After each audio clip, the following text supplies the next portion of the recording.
अस्सलाम वालेकुम, welcome to sports floor. ये हमारा PSL 11 स्पेशल शो है। आज है मैच नंबर 23 एंड एक तरफ है पेशावर ज़ल्मी एंड दूसरी तरफ है क्वेटा ग्लैडिएटर्स। ये मैच आज 7 बजे खेला जाएगा Pakistan standard time, national stadium Karachi में। पेशावर ज़ल्मी की तरफ देखें तो वो एक डोमिनेंट फोर्स है, अनबीटन आ रही है इस टूर्नामेंट में। क्वेटा ग्लैडिएटर्स टैलेंट से भरी हुई एक टीम है, but they just looking for consistency and the right time to click. Well, the time is now, क्योंकि वो एक मस्ट विन टेरिटरी में आ गए। Let's have a look at the points table. इससे पहले हम और इस पर बात करें तो पॉइंट्स टेबल आप देख लें कि पेशावर ज़ल्मी जो है they really are a force to reckon with 6 matches 5 wins. एक तो आपको पता है उनका मैच नहीं हुआ था। So will look at that net run rate. Quetta Gladiators just number 5 struggling to get there. So क्या होगा, प्लेऑफ्स में जाना है सिचुएशन इस हफ्ते, सब पे हम नज़र रखेंगे। So yes, today things might change either Quetta Gladiators और पेशावर ज़ल्मी शायद एक अनबीटन जो अपनी रन है उसको स्ट्रॉन्ग करना चाहिए। अपने एनालिस्ट से बात करेंगे जो हमारे साथ मौजूद है। मेरे साथ मौजूद है क्रिकेट के सिकंदर मिस्टर सिकंदर बख्त, मेरे साथ है test cricketer M Shahzad and I have Pakistan cricketing के former captain mister Rashid Latif. 2-3 टीमें नीचे गई हैं, जिसमें हम देखा है लाहौर कलंदर प्रीवियस 2 मैचेस हारी है, 2 कराची किंग्स हारी है, और यहाँ पे कोयटा ग्लैडिएटर्स भी यहाँ पे कराची में तो हमेशा अच्छा परफॉर्म किया, इनका रिकॉर्ड अच्छा है। लेकिन सबसे अच्छी जो बात नज़र आ रही है ज़ल्मी की, उन्होंने बड़ा अच्छा परफॉर्म किया। एब्सोल्युटली, एंड यू नो आप ये बात करें ज़ल्मी की बैटिंग टूर्नामेंट में बेसिकली रन फैक्ट्री रही है। आई मीन कुसाल मेंडिस के 240 plus run, top of the charts. Then Babar Azam right behind him with 200 plus run. And सिर्फ टॉप 2 की बात ही, मोहम्मद हारिस से एक्सप्लोसिव स्टार्ट दिए पावर प्ले में। फरहान यूसुफ के जिस तरह राशिद भाई कह रहे थे, मिडिल ओवर्स में इंटेंट और टेम्पो हमें नजर आया है। But yeah so Quetta Gladiators they need to change their game. And Sikandar, do you have any advice? और फिर नहीं, मैं ज़ल्मी के लिए बात कर रहा हूं। अच्छा ठीक है, लेट्स गो। एक तो मुझे इसने एक बात बोली, वो मुझे समझ में नहीं आई कि ये दोनों वेन्यूज़ के लिए अच्छे हैं। मतलब हम कोई वेस्ट इंडीज़ में तो नहीं खेल रहे ना, हम तो पाकिस्तानी प्लेयर्स हैं, हम पाकिस्तान में खेल रहे हैं, तो हमें हर वेन्यू में पाकिस्तान का पता होना चाहिए कि वहाँ क्या होता है क्या नहीं होता। तो ये चीज़ नहीं होनी चाहिए। पाकिस्तानी प्लेयर्स हैं, 90% या 60% हमारे पाकिस्तानी खेल रहे हैं या 70%। तो हमें ये कहना कि जी हम लाहौर में बहुत अच्छा खेलते हैं, कराची में अच्छा नहीं खेलते, फैसलाबाद तो हम जाएंगे नहीं, वहाँ के खाने अच्छे नहीं है, ऐसा नहीं होता। तो पाकिस्तान है, पाकिस्तान की हर पिच के बारे में आपको पता होना चाहिए, नंबर 1। नंबर 2, उन्होंने अजीब व गरीब इनके ड्रॉस थे। मैंने एक सवाल दिया है, या लेकर आया, देखते हैं उसका वो क्या जवाब देते हैं। कि उनका मैच शुरू हुआ 28 तारीख को, फिर हुआ 31 तारीख को। चलें ठीक है, 2-3 दिन के बाद 2 मैच हो गए, 7 दिन का रेस्ट, 7 दिन उनको मैच ही नहीं दिया। अब जब मैच दिए तो उनके 8 दिन में 5 मैच करा दिए, 8 दिन में 5 के 5 मैच उनके करा दिए। तो ये मुझे लॉजिक नहीं समझ में आई। मैं चाहता हूं कि अगर मतलब एज अ क्रिकेटर, देखें मैं यहाँ बैठता हूं ना, मैं क्रिकेट खेली हुई है, तो मैं क्रिकेट के रेफरेंसेस से बात करने की कोशिश करता हूं कि ये ऐसे ड्रॉस क्यों बने। उस दिन बड़ी अच्छी बात कही थी अहमद शहजाद ने कि जो इंडिया करता है ना, जैसे पहला मैच ज़रूर पाकिस्तान से खेल ले, फिर कोशिश करता है घूम फिर के फिर पाकिस्तान से खेल ले ताकि पैसे बना ले। तो यहाँ पे क्या कोई फॉल्ट हो गया, क्या हुआ? सारी टीमें एक ही जगह पे थी, सब कुछ था। तो ये एक सवाल था Just a better planning and space out the matches properly. Is that what you said? मैंने तो इसीलिए उसमें बोला था 1 घंटा दे दें, मैं आपको ड्रॉस बना देता हूँ अगर सारी टीमें एक ही जगह हैं। तो खैर देखते हैं उनका क्या जवाब आता है। तो ये इनके साथ एक इशू हुआ था, मगर इससे उनको फ़ायदा बड़ा हुआ। एकदम से उनकी टीम बड़ी ज़बरदस्त चली है और बहुत अच्छा फ्लो में चलता रहा, बहुत अच्छा आप जीतते रहते हो। अब ये देखना है कि जब ये 2 लड़के चले जाएंगे तो जो नए बच्चे आके फिल इन द ब्लैंक करेंगे, वो कैसे परफॉर्म करते हैं। Right, and you know Quetta gladiators पे अगर हम आते हैं, we just have a look at the squad as well, और जो उनकी लास्ट प्लेइंग 11 भी है। Ahmad, I mean you know they have the fire power, but it just like उनके पास वो रिदम नहीं है। I mean Hasan Nawaz, he is a stand out performer, आपको पता है। साउथ शकील है, स्टेबिलिटी लाते हैं बट इन पैचेस। और लेकिन बाकी प्लेयर्स को भी तो स्टेप अप करना पड़ेगा। I mean where do you think that's happening? Like Rilee Rossouw, Sam Harper थे जैसे, they match winners, but there is no consistency. And Khawaja Nafay as well middle overs में। जी, आप देखिए, कप्तान से शुरू करते हैं। पहले बात, सऊद एक अच्छे टेस्ट प्लेयर हैं जो कि ओडीआई के भी जबरदस्त प्लेयर हैं। T20 में मेरे ख्याल से सऊद शकील कोशिश कर रहे हैं वो, लेकिन कहीं ना कहीं उनको स्टार्ट देना पड़ेगा, तगड़ा स्टार्ट देना पड़ेगा पावर प्ले के अंदर। फिर जब अच्छा स्टार्ट हो जाएगा ना, फिर आप एक्सपेक्ट कर सकते हैं कि नाफे वगैरह भी गेम के अंदर आ जाए। अभी जब आप स्लो स्टार्ट देते हैं तो फिर बड़े कम बॉल्स जो है ना बचते हैं किसी और के लिए सेटल होने में। और हमें पता है कि जो प्लेयर्स हैं वो अग्रेसिव क्रिकेट खेलना ही पसंद करते हैं। ये बड़ा इंपॉर्टेंट मैच है, 5 में से 2 जीते हुए 3 हारे हुए हैं। बहुत इंपॉर्टेंट मैच होने वाला है ये क्वेटा ग्लैडिएटर्स के लिए।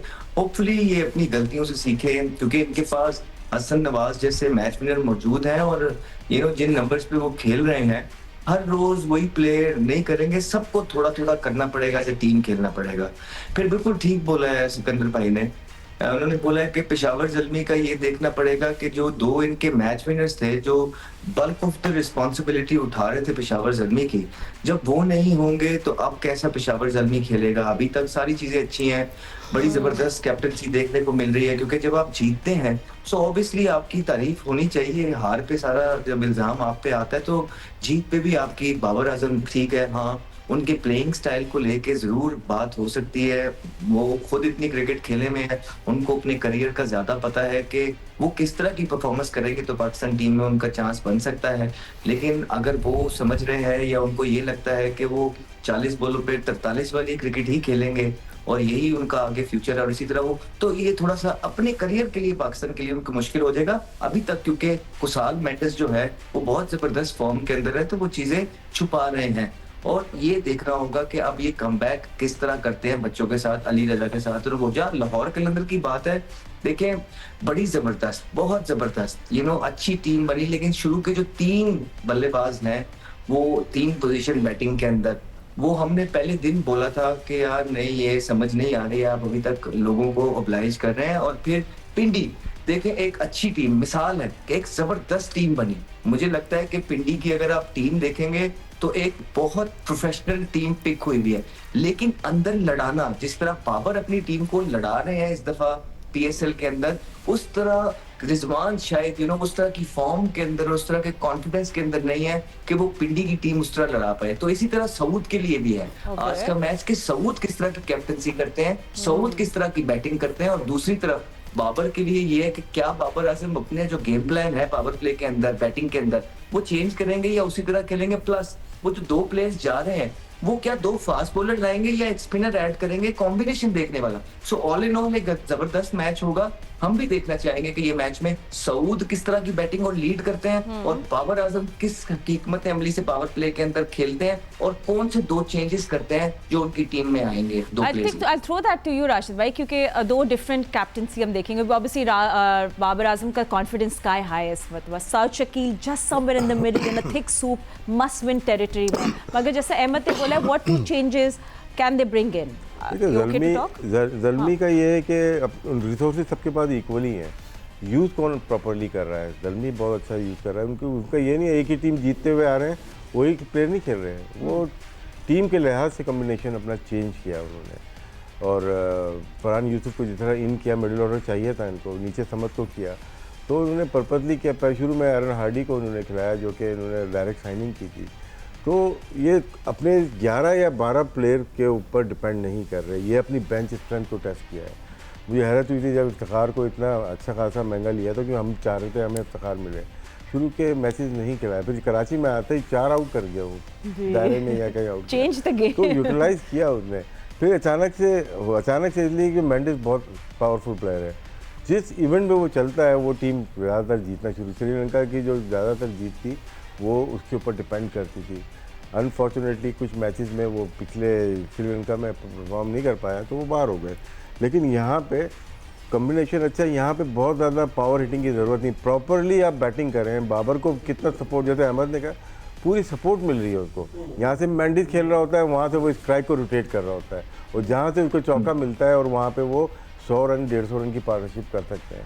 नीचे फायर पावर है, मेरे ख्याल से रिसोर्सेज दोनों टीम के पास हैं। इस्तेमाल राइटली अगर जो कर रहा है ना वो ज़्यादा बेहतर कर रहा है, वो लग रहा है कि ज़ल्मी ज़्यादा बेहतर। That's a tough job by the way. अगर उसमें देखो वो लड़कों को खिला तो रहे हैं, मगर अगर लड़का ही नहीं परफॉर्मेंस कर सके, क्लिक ना करें, that's a different story. फिर भी डिफरेंट हो जाता है। मतलब है कि वो भी कुछ लड़कों को ट्राई कर रहे हैं मगर वो क्लिक नहीं कर पा रहे। इनके पास भी अहमद दानियाल है, कुछ नहीं किया उन्होंने। जो 2 टॉप के पाकिस्तानी स्पिनर्स रखे कोयटा वालों ने कि कुछ करेंगे, मगर वो इत्तेफाक से वो थोड़ा सा बैकफुट पे चले गए।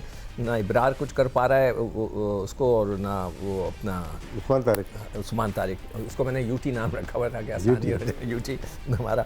और उसके अलावा मुझे उनकी बॉलिंग में कोई चीज़ नज़र आती है, कोई नहीं कारण है, वो थोड़ा बहुत वो कर लेता है।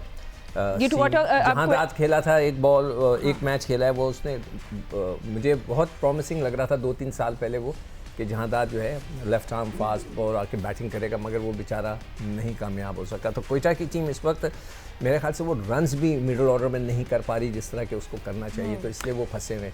Dude, and speaking of bowling, like Abrar Ahmed, of course, spearhead है उनकी bowling attack के, and you know they is consistent हैं, wickets लेते हैं अहमद, लेकिन problem support में है, and I think that's what is happening with Quetta Gladiators bowling.